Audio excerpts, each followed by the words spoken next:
Hey everyone, I hope you're having a beautiful day. Today I thought I would try to film and take you along with me as I cooked for the first time an Autoimmune Paleo pesto dish. In the past I have tried to film a lot of recipe videos. As some of you may know, I talk a lot about Autoimmune Paleo protocol and how that's helped me a lot in my Hashimoto's journey and with like my weight as well. But every time I've tried to film, it's just not successful. So I really hope this is in focus. That was something that I had an issue with in the past as well. But basically today I am going to be cooking for myself and my husband the Autoimmune Paleo pesto sauce. And then to go with it, for myself, I'm going to have this spaghetti squash. And then for my husband, I'm just going to make the normal spaghetti for him.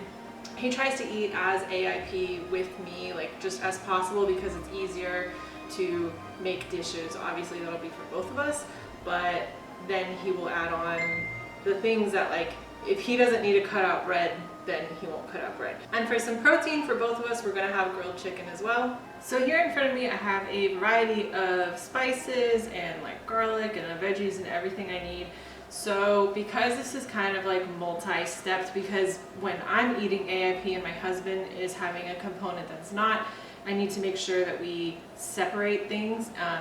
So I've got like my containers off to the side. So the first thing I'm going to do is cook the squash because I feel like it'll take the longest. And then I'm going to get his spaghetti going at the same time. And then I'm going to prep everything I need for the pesto. You know, I've never cooked spaghetti squash before, and I don't know if it's supposed to be this hard to cut.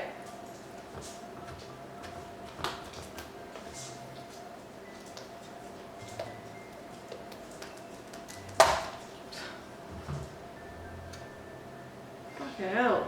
So my husband has a garden, and I kind of want to see if he wants these seeds to grow. I don't know if you can see in the video, but we've got some squash in the background that he's harvested. We also had some okra and sweet potatoes. So peppers are another thing that he likes to grow. So if you want a video on his garden, please let me know in the comment section down below. Clearly I never carved pumpkins as a kid.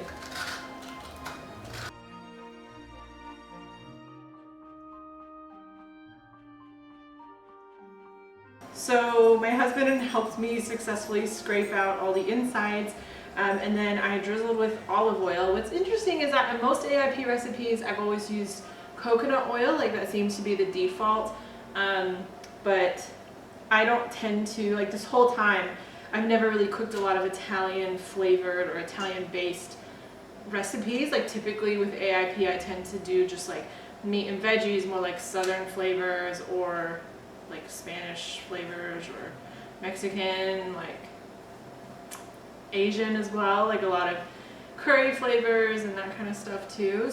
One of our chef friends told us to always sprinkle with seasonings from high above, so that way you can make sure you're getting everything. Poke holes.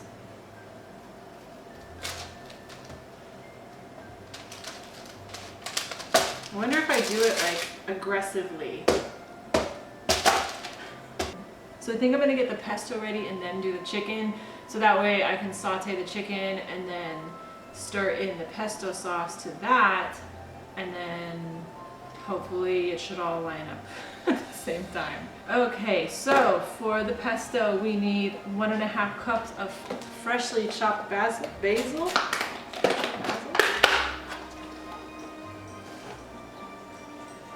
Smells delicious. This is definitely something that my husband should grow as well. Basically anytime I learn a new recipe that I end up loving, I'm like, babe, I used a lot of carrots, can you please grow carrots? So I have my pesto ingredients. An interesting ingredient that, again, I've never used, this is just a whole video first, I've never used before in AIP, like in the recipes that I've done. I just find it easier to keep them fairly simple. Not that this is difficult, but it's just, this is not something that I tend to have. It's nutritional yeast seasoning. I've never heard of it. Yes, Rusty.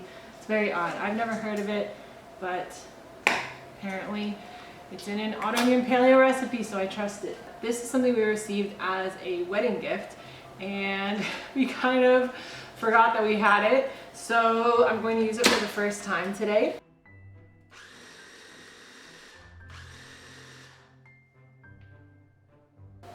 I was so mesmerized by the mixing, I forgot about the spaghetti. Oh my god, this smells amazing. Now my husband came and drained his spaghetti noodles and then he put some oil on them. So that's just going to the side as well. So I'm just going to cut up the chicken, and once it's cooked, I do have sun-dried tomatoes for my husband on the side. I find that for myself, whenever I've reintroduced tomatoes, they don't really give me that much of an issue when I've had them like sliced on, you know, if I have a burger patty meat, and then I just have like a tomato or 2 slices on top. I'm like losing my words now. I have not tried sun-dried tomatoes, so I don't know, I might try one and see how, like, if I have a reaction, but this is what the recipe calls for, along with the red pepper flakes, for the traditional pesto recipe, but I'm obviously going to have that separate. That's kind of the key to everything when you're cooking AIP for yourself and non-AIP for other people. There's a lot of like separations. I'm losing light. That's okay. We're almost done. So the spaghetti squash is cool to the touch. Now I'm fluffing it up with the fork, and it actually looks so freaking cool. Like, smells good, looks like noodles. I can't wait to try it. So now I'm pouring the chicken straight into the pesto sauce. I was going to say as well, I get a lot of questions on Instagram specifically about meal prepping, and one of the things I suggest, especially if, like, sometimes my husband helps me, sometimes it's just me, sometimes it's just him, I definitely recommend like making sure that your work area is clean when you start and then kept clean as you're going. Basically, I went through, and the things that I couldn't put in the dishwasher, like the dishwasher was empty, so anything I could put in there I loaded, but then anything that I had to hand wash, I just went ahead and it's off to the side, so you shouldn't be able to see too much of it, but I was just hand washing, just little by little, the things that needed to be hand washed, so that way, you know, it's not like you get done, because usually with these kind of recipes you are doubling them, and you're making them to last for like 3 to 4 days, or for like more people. All right guys, so battery is dying, so I just wanted to finish up.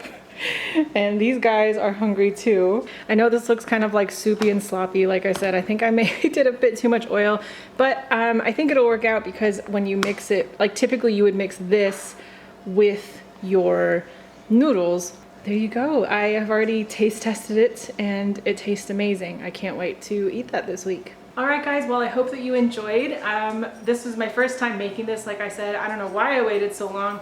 I think I just tended to steer away from Italian-based recipes, even if they were AIP compliant, simply because, like, for me, when I started AIP, like, and when I discovered I was allergic to wheat and milk, like, I just didn't, there was no point. I didn't try to find like gluten-free alternatives, but trying this was actually really yummy.